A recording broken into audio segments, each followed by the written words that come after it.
makan es krim nggak ngajak-ngajak. Makan es krim.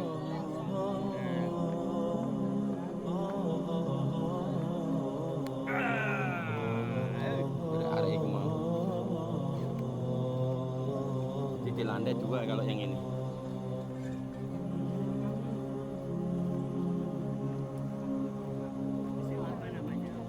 Museum Khairul Khalqillah. Kalau yang ini Khairul Khalqillah. Ini lebih baru yang ini sekarang.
Assalamualaikum warahmatullahi wabarakatuh. Alhamdulillah saat ini Bapak Ibu berada di Museum As-Safiyah. Museum apa? As-Safiyah. Kalau panjenengan pergi sendiri tanpa KBIHU sampai akan bayar 15 real untuk melihatnya. Di sini ada 2 museum karena kita jumlahnya hampir 200, maka harus dibagi.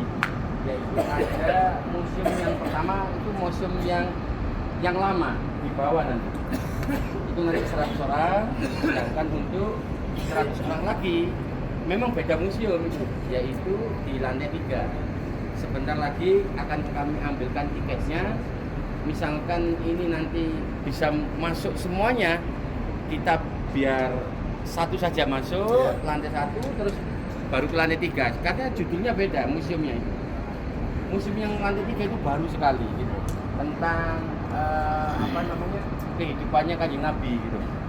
Kalau yang di bawah itu tentang keesaan Allah Subhanahu wa taala. Maka dari itu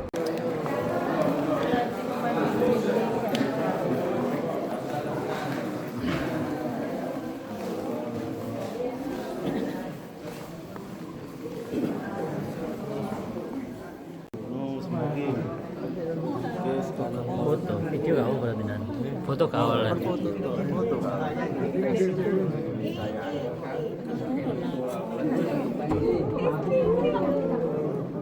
Canggih.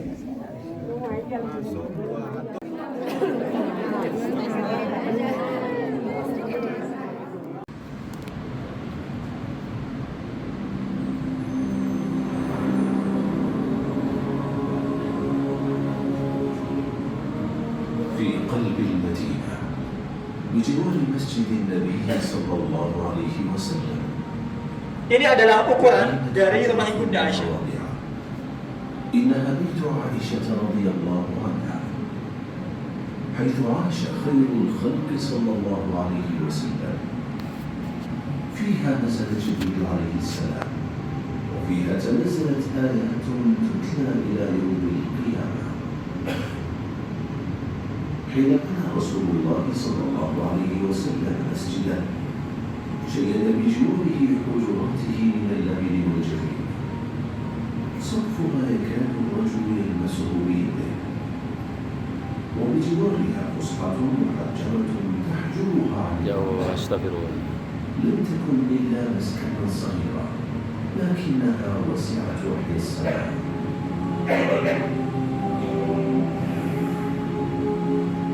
Nabi Muhammad memiliki sebuah kasur yang dibuat dari kulit dan diisi dengan rambut kain pohon.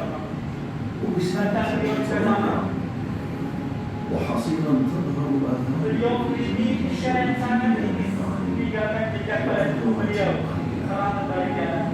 Dan juga rancangan dari yang sedikit. سيوف ودروع ورماح المهيمن العزيز الجبار المتكبر سبحان الله عما يشركون هو الله الخالق البارئ المصور له الاسماء الحسنى يسبح له ما في السماوات والارض وهو العزيز الحكيم Wahwal Azizul Hakim. Dia Allah yang maha perkasa lagi maha bijaksana. Bapak Ibu yang kami muliakan, Allah telah menciptakan makhluknya dari berbagai macam elemen. Ada yang diciptakan dari tanah, api, cahaya, dan juga diciptakan dari air. Mari kita saksikan di ruangan berikut ini awal mula penciptaan. Dinamakan dengan haji wada. Wada dalam bahasa Arab itu artinya adalah perpisahan. Karena Nabi Muhammad menyampaikan kepada sahabat dan umatnya saat itu, mungkin tahun depan saya tidak akan berjumpa lagi dengan kalian. Dan betul apa yang beliau sampaikan, beliau meninggal beberapa bulan setelah selesai dari haji. Dalam haji itu Nabi Muhammad menyampaikan wasiat dan pesan-pesan kepada umatnya. Di antaranya satu, untuk menjaga hak, harta dan darah sesama muslim. Kemudian untuk menunaikan amanah dengan sebaik-baiknya. Pesan berikutnya untuk kembali dan berpegang teguh dengan ajaran Al-Quran dan As-Sunnah. Sholat, Nabi Muhammad tuh pengen banget ingin sholat dengan kaum muslimin. Maka beliau memanggil 2 orang sahabat untuk memapah beliau, membopong beliau, membantu beliau berjalan menuju Masjid Nabawi. Abu Bakar As-Siddiq saat itu sedang menjadi imam. Melihat Nabi Muhammad keluar, Abu Bakar As-Siddiq mundur 1 langkah, memberikan tempat kepada beliau. Ya Rasulullah, silahkan kembali menjadi imam untuk kami. Namun Nabi Muhammad menolaknya, memilih untuk duduk di samping Abu Bakar As-Siddiq dan kemudian sholat dalam kondisi duduk. 1 hari sebelum Nabi Muhammad wafat, beliau membebaskan semua budak-budak beliau, bersedekah dengan semua harta yang beliau punya. Bahkan senjata-senjata beliau semua beliau berikan kepada kaum muslimin. Ibunda Aisyah menyebutkan, tidak tersisa apapun tatkala Nabi Muhammad wafat di rumah beliau, kecuali hanya beberapa atau sedikit gandum saja. Tatkala di hari di mana Nabi Muhammad meninggal, tatkala kaum muslimin sedang sholat subuh, Nabi Muhammad sempat membuka tirai rumah Ibunda Aisyah. Menyaksikan mereka sedang sholat, Nabi Muhammad sangat senang dan tersenyum. Senang kaum muslimin akan ditinggalkan dalam keadaan yang baik. Namun para sahabat menyangka Nabi Muhammad telah sembuh. Menyangka Nabi Muhammad akan kembali beraktivitas dengan mereka. Mereka sama sekali tidak menyangka. Itulah momen di mana mereka melihat atau terakhir kali melihat wajah Nabi Muhammad dalam kondisi itu. Namun di dalam manusia dan makhluk hidup, mereka hidup dengan kekal. Akan ada yang namanya hari akhir. Allah Subhanahu wa Ta'ala akan mewafatkan mereka semuanya di hari kiamat kelak. Kemudian mereka semua akan Allah Subhanahu wa Ta'ala bangkitkan di padang mahsyar.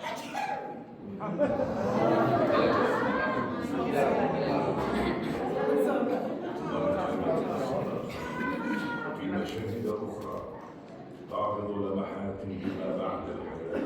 Pertanyaannya adalah, siapa yang sudah ada sebelum adanya alam semesta ini? Yaitu dialah Allah Subhanahu wa Ta'ala yang maha awal, tidak ada sesuatu sebelumnya, dan yang maha akhir, tidak ada sesuatu setelahnya.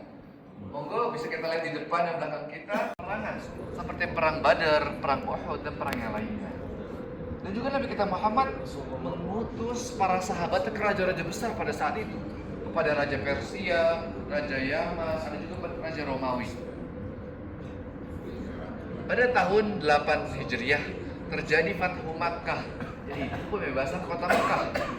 Di sana Nabi Muhammad membersihkan kota Makkah dari berhala-berhala kemusyrikan. Tanpa membunuh siapapun di sana.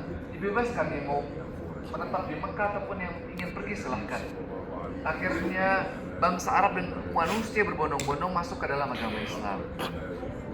Pada tanggal 12 Rabiul Awal tahun 11 Hijriah, Nabi mereka dulunya adalah orang-orang saleh. Namun hanya sedikit dari umatnya yang menerima dakwah Nabi Nuh alaihissalam. Suatu ketika Allah Subhanahu wa taala perintahkan Nabi Nuh untuk membuat bahtera yang sangat besar di atas sebuah bukit.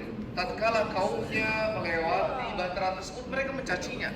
Karena mengapa Nabi Nuh membuat bahtera di atas bukit bukan di pinggir lautan? Maka tatkala sudah jadi pembuatan bahtera tersebut, Nabi Nuh diperintahkan untuk mengumpulkan setiap makhluk hidup secara berpasang-pasangan dan orang yang beriman. Disebutkan oleh ahli tafsir bahwasanya jumlah mereka ada 80 orang. Maka tatkala semuanya sudah naik, Allah perintahkan langit dan juga bumi untuk mengeluarkan air yang sangat banyak hingga membuat banjir yang menenggelamkan orang-orang musyrikin. Maka Allah Subhanahu wa taala menyelamatkan orang-orang yang beriman dan orang-orang yang bersamanya di atas sebuah bukit yang disebutkan namanya adalah Judi. Bukit Judi disebutkan berada di Irak, ada juga yang mengatakan di Turki. Ada di Indonesia. Allah alam, itu semua ilmunya milik Allah Subhanahu wa taala. Kemudian dakwah sampai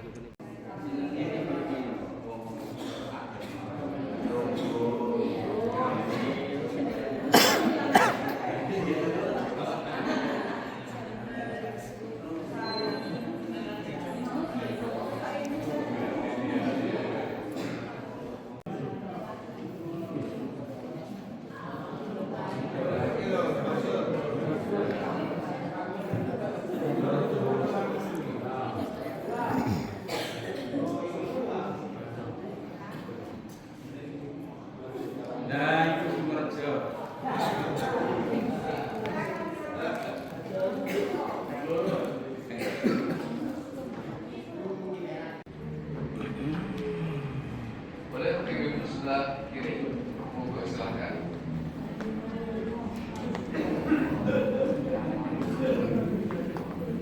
Boleh silakan masuk bapak-bapak semuanya. Yang tidak cukup di luar boleh. Baik Bapak Ibu semuanya, setelah manusia semuanya dikumpulkan di padang mahsyar yang sangat sekali luas, semuanya dalam keadaan ketakutan dan kecemasan yang luar biasa. Karena pada saat itu manusia akan didekatkan kepadanya matahari dalam jarak 1 mil saja. Pada saat itu mereka dibangkitkan dalam keadaan tidak beralas kaki, tidak berpakaian, tidak pula dihitan. Mereka menunggu dalam waktu disebutkan 50.000 tahun lamanya. Namun orang-orang yang beriman, mereka hanya menunggu seperti waktu sholat antara zuhur hingga asar. Kemudian pada saat itu Allah Subhanahu wa taala akan memberikan naungan untuk orang-orang yang beriman. Mereka hanya menunggu dalam waktu yang singkat saja. Setelah itu, mereka ingin cepat-cepat Allah hisab. Maka akhirnya Rasulullah SAW memberikan kepada umatnya berupa kabar gembira, berupa syafaat. Untuk perempuan di sebelah sana nanti bisa saling melihat. Perempuan di sebelah sana, ibu-ibu, untuk laki-laki agak bergeser ke sebelah sini. Baik, saya akan menjelaskan untuk yang pertama sebelah sini. Kita lihat di etalase pertama itu adalah ini jalur cacing. Jalur cacing yang dulunya ada di bawah tanah kemudian naik ke atas dan mengeras. Umurnya sudah 488 juta tahun yang lalu. Kemudian di sampingnya ada taring ikan hiu. Nah, di sampingnya lagi ada amonit, yaitu semacam kerang laut. Dan di sampingnya ada terumbu karang. Bapak Ibu semuanya ditemukan di Arab Saudi, yang menunjukkan bahwasanya Arab Saudi dulunya adalah lautan. Kemudian kita lihat di etalase setelahnya, kedua dan ketiga, itu adalah berupa bebatuan yang warna dan bentuknya berbagai macam. Yang paling unik kita lihat di etalase ketiga, yang paling pertama kita lihat sebelah sana yang ketiga. Dan membangun sebuah tembok, membatasi makam dengan tempat tinggal Ibunda Aisyah. Ibunda Aisyah akhirnya tinggal di satu mana sedikit sekali. Ini nggak nyampe 1 meter Pak. Nah, kenapa beliau membangun tembok? Ibunda Aisyah merasa malu tinggal dengan jasad seseorang yang bukan merupakan mahram. Sebenarnya sah-sah aja, sudah mayit, sudah bukan tidak ada kaitannya lagi, tapi Ibu Aisyah merasa malu dan membangun sebuah tembok. Tadi hanya dibatasi dengan sebuah kain saja. Dan Ibu Aisyah membuka sebuah jendela yang tempat di mana para sahabat di zaman itu mengunjungi makam Nabi Muhammad SAW. Fase berikutnya, tatkala Ibu Aisyah meninggal, beliau dimakamkan di kuburan Baqi di kota Madinah. Nah, kemudian Masjid Nabawi diperluas lagi, dikembangkan lagi sampai menyentuh rumah Ibunda Aisyah sehingga terpaksa masukkan area makam Nabi Muhammad ke dalam Masjid Nabawi. Nah, kemudian dibangun tembok beberapa lapis. Bisa dilihat sebelah sini sama yang di belakang, atau yang di depan bisa melihat ke sebelah sini. Bagian tembok paling dalam tempat di mana Nabi Muhammad dan kedua sahabatnya dimakamkan. Dan kemudian tembok yang kedua dibentuk segi 5 dengan agak sedikit miring. Supaya apa? Supaya orang-orang tidak menjadikan tempat ini sebagai tempat kiblat menghadap sholatnya. Dan juga dijadikan segi 5 supaya orang-orang tidak tawaf mengelilingi makam Nabi Muhammad SAW. Dan kemudian tembok lapisan ketiga ini dibuat. Tembok lapisan ketiga ini dibuat beberapa ratus tahun kemudian. Dan tembok lapisan ketiga inilah yang bisa kita lihat, kita saksikan sampai saat ini. Ibu-ibu, bapak-bapak sudah masuk ke Raudhah? Belum. Insya Allah nanti kalau masuk akan berada di sebelah sini. Jadi di antara makam Nabi Muhammad dan mimbar beliau, sedangkan kiblat berada di sebelah sini. Dan bonus buat bapak-bapak. Bonus. Bonus. Boleh masuk lewat pintu 1 atau babus salam. Untuk apa? Menyampaikan salam kepada Nabi Muhammad dan akan melewati sebelah sini. Sepulangnya ini ya. Kalau dulu sepulangnya, tapi sekarang kapanpun boleh masuk, Pak. Selain waktu sholat, menyampaikan salam kepada Nabi Muhammad SAW.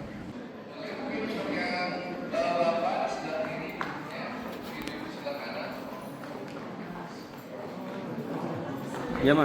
Mana, Ma? Loh.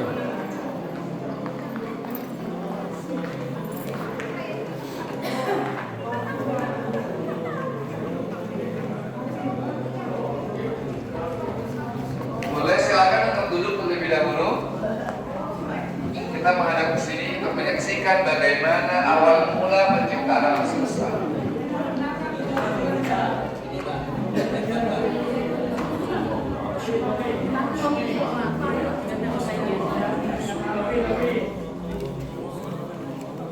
Allah Subhanahu wa Ta'ala ketika menciptakan alam semesta ini, awal mulanya menciptakan arsy, yaitu singgasananya.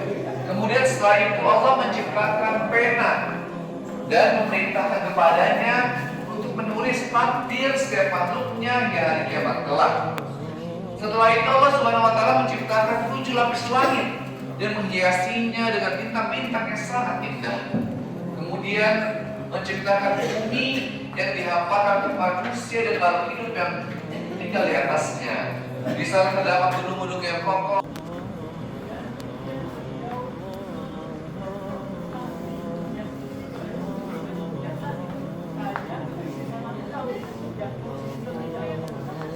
Namun tanggal Nabi Muhammad menyentuhnya dan mulai pemerah susu dari kambing itu muncul susu yang sangat banyak, Bapak Ibu sekalian. Sampai semua rombongan gantian minum dan kenyang.